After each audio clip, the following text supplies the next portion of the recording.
Howdy, I'm Lee Wilson, and this is TGO Wyoming, on the move. And today I want to talk about bags, specifically two types of bags, the bug out bag and the get home bag.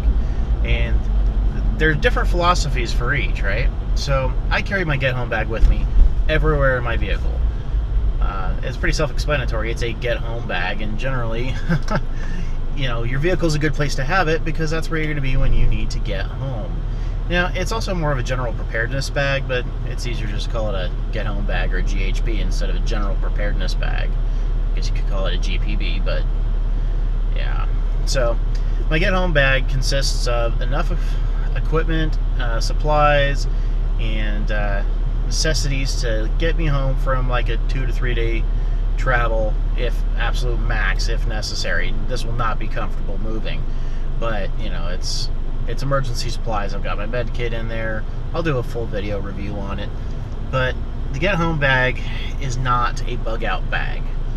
And a bug out bag, in my opinion, and in my mind, is a bag where you're going to be leaving your home, your base of operations, your residence, and moving out to a more secure location. So a get home bag doesn't need to be nearly as large as a bug out bag or a good bag, get out of Dodge. So your bug out bag is going to carry more long-term kit, right? Like my get home bag doesn't have a tent. I have a little bitty snug pack Basha. It's like an expedient emergency shelter kind of thing. And your get home bag or your bug out bag, you might actually take a tent. The other thing you have to take into consideration is the get home bag is really just my kit, just enough for me. So, the wife and the munchkin have their own set of items that they need in their own kit, but a bug out bag, I will probably end up carrying more of the family essentials and necessities, simply because my wife would be handling the munchkin, and yeah, if you have kids, you understand that's like carrying a pack in itself, just wrangling them and keeping all their stuff together. So it's a good thing to have both, honestly. And if you do have to bug out during a time of civil unrest or a natural disaster, say Hurricane Katrina, you need to plan for all your contingencies. You may not be able to use your vehicle to bug out, so if you're gonna have to hump it out, you need to make sure you can carry enough supplies with you without loading yourself down and breaking your back and being miserable. And a good bug out bag will do that for you. Now, I know there's a tendency to lean towards the military style packs for bug out bags and get home bags, but being gray man is kind of important in this scenario. My bug out bag is one of my backpacking backpacks because it's inconspicuous and nobody's really going to pay attention to it. So the less you can make yourself a target with your bags, that's a better thing. Like my get home bag is a VanQuest Falconer 27. Now, yeah, it's got Molly on it, but that's not that uncommon. But it's just a nice tan bag. It's not tactical looking.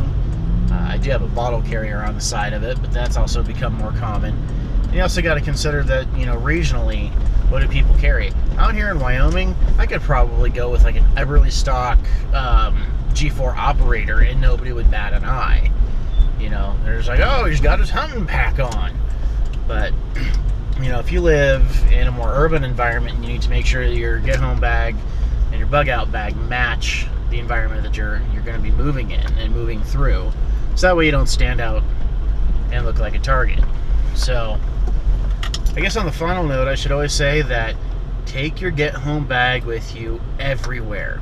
It does you no good if your get home bag is at home. So keep it in your vehicle. Keep your vehicle secured so you don't lose hundreds or thousands of dollars worth of gear that you have in your get home bag. But have it with you. Have it available. In this day and age, we're going to be within walking distance of our vehicles pretty much all the time. Like, I just parked here at work. So, my office is 40 feet away from my vehicle if I need my get home bag for any particular reason. Even if I just need to run out and grab a trauma kit out of it. Granted, I have a trauma kit in my camera bag, so that's probably, and the camera bag goes into my office with me. So, yeah, carry your get home bag. Know the difference between a get home bag and a bug out bag.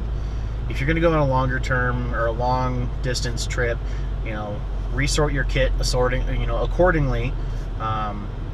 If you think it's going to take you 6 days of hard walking to get home, then you might want to plan for that. Or you might just want to take your bug out bag with you. There's nothing wrong with throwing your bug out bag in your vehicle and having your get home bag, and just seeing which one you need with the circumstance that arise. So that's really just my thoughts on that for the morning. I'm sure I'll come up with something more later. So as always, thanks for watching, and stay safe, shoot straight, and don't forget to subscribe for more great videos.